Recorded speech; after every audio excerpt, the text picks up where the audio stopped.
Halo para pecinta serial drama Indiaku semuanya, dimanapun kalian berada, Mimin doakan mudah-mudahan dalam kondisi baik ya. Kali ini kita akan membahas alur cerita sinopsis Gopi. Diperlihatkan saat itu Ahem sedang bekerja. Tiba-tiba saja Urmila datang ke kantor Modi. Lalu sekretaris Ahem pun memberikan data kepada Ahem.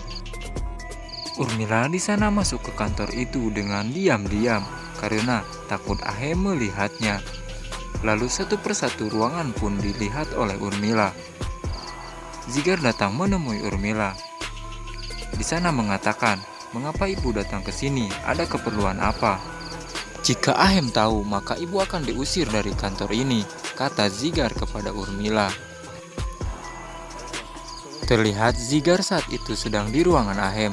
Saat Zigar ingin pergi dari ruangan itu, tiba-tiba Ahem menyuruh Zigar untuk duduk di tempat Ahem.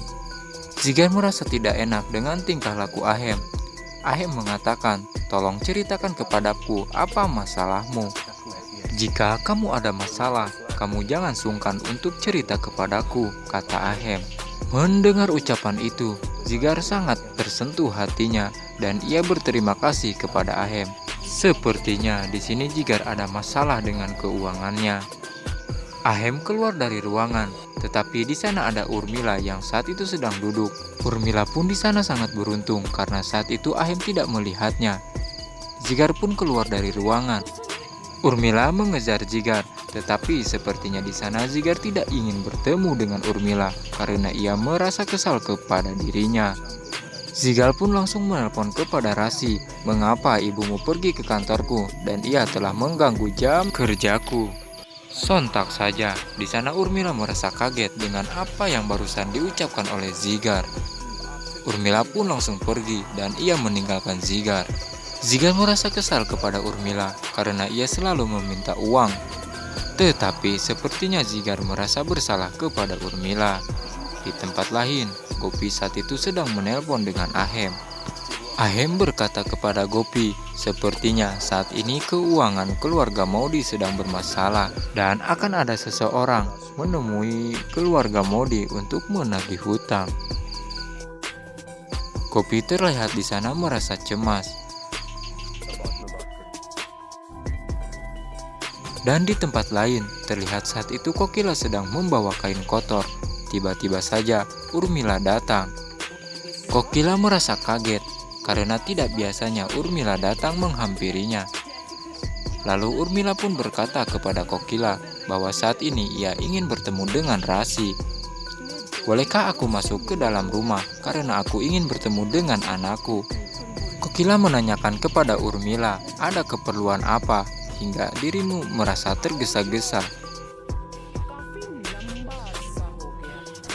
Terlihat di sini Urmila sangat canggung karena ia tidak bisa beralasan. Ia pun berpikir, apa yang harus aku lakukan untuk bertemu dengan anakku. Sementara di sini Kokila terus saja menginterogasi Urmila. Kokila berkata, "Aku akan menaruh baju kotor ini." Sementara Urmila disuruh menunggu di luar. Di sini Urmila pun merasa sangat kesal kepada Kokila karena ia terlalu berbanyak bertele-tele.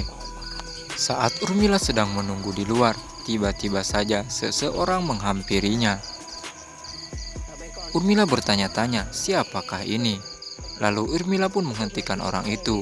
"Ada keperluan apa kamu ke sini?" kata Urmila kepada laki-laki itu. Lalu ia pun berkata, "Aku ke sini akan menagih hutang." Urmila berkata kepada laki-laki itu, "Tidak mungkin keluarga Modi mempunyai hutang kepadamu." Kokila pun datang. Lalu ia berkata kepada Urmila, "Mengapa kamu menghentikan orang ini?" Kokila memarahi Urmila karena ia terlalu banyak berbicara kepada orang itu dan ia ikut campur dengan urusan keluarganya, kata Kokila. Kokila lalu menyuruh masuk orang itu dan Urmila di sana sendirian di luar.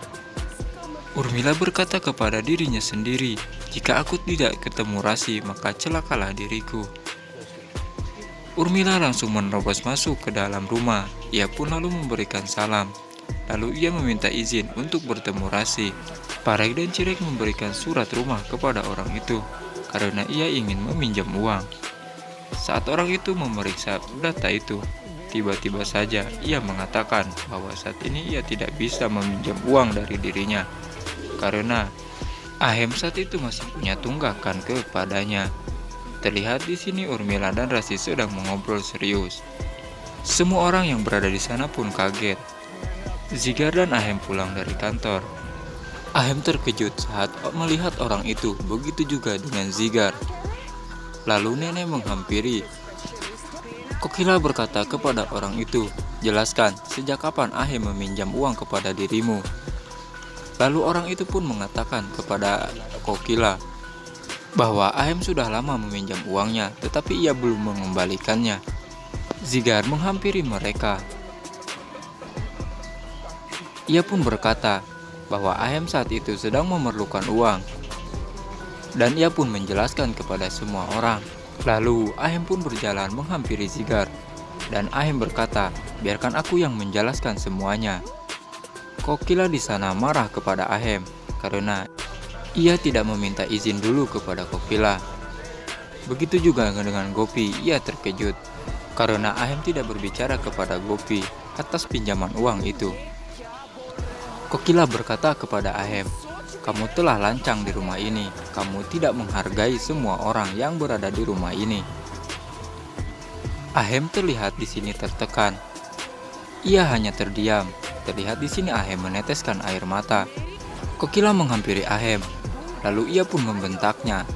"Ahem, tolong jelaskan yang serinci-rincinya kepada diriku," kata Kokila kepada Ahem. Gopi menangis. Suaminya dibentak oleh Kokila karena ia merasa tidak tega. Lalu nenek pun berkata, "Ahem, tolong jelaskan." Urmila dan Rasi mendengar teriakan Kokila. Lalu ia pun pergi menghampirinya karena ia ingin tahu apa yang terjadi. Gopi di sana tidak bisa berbuat apa-apa karena memang saat itu Ahem yang salah. Dan episode pun bersambung. Terima kasih sudah mampir ke channel ini. Bagi kalian yang belum menekan tombol subscribe, silahkan tekan tombol subscribe-nya agar tidak ketinggalan episode terbaru dari channel ini. Dan bagi kalian yang sudah menekan tombol subscribe, kami ucapkan terima kasih.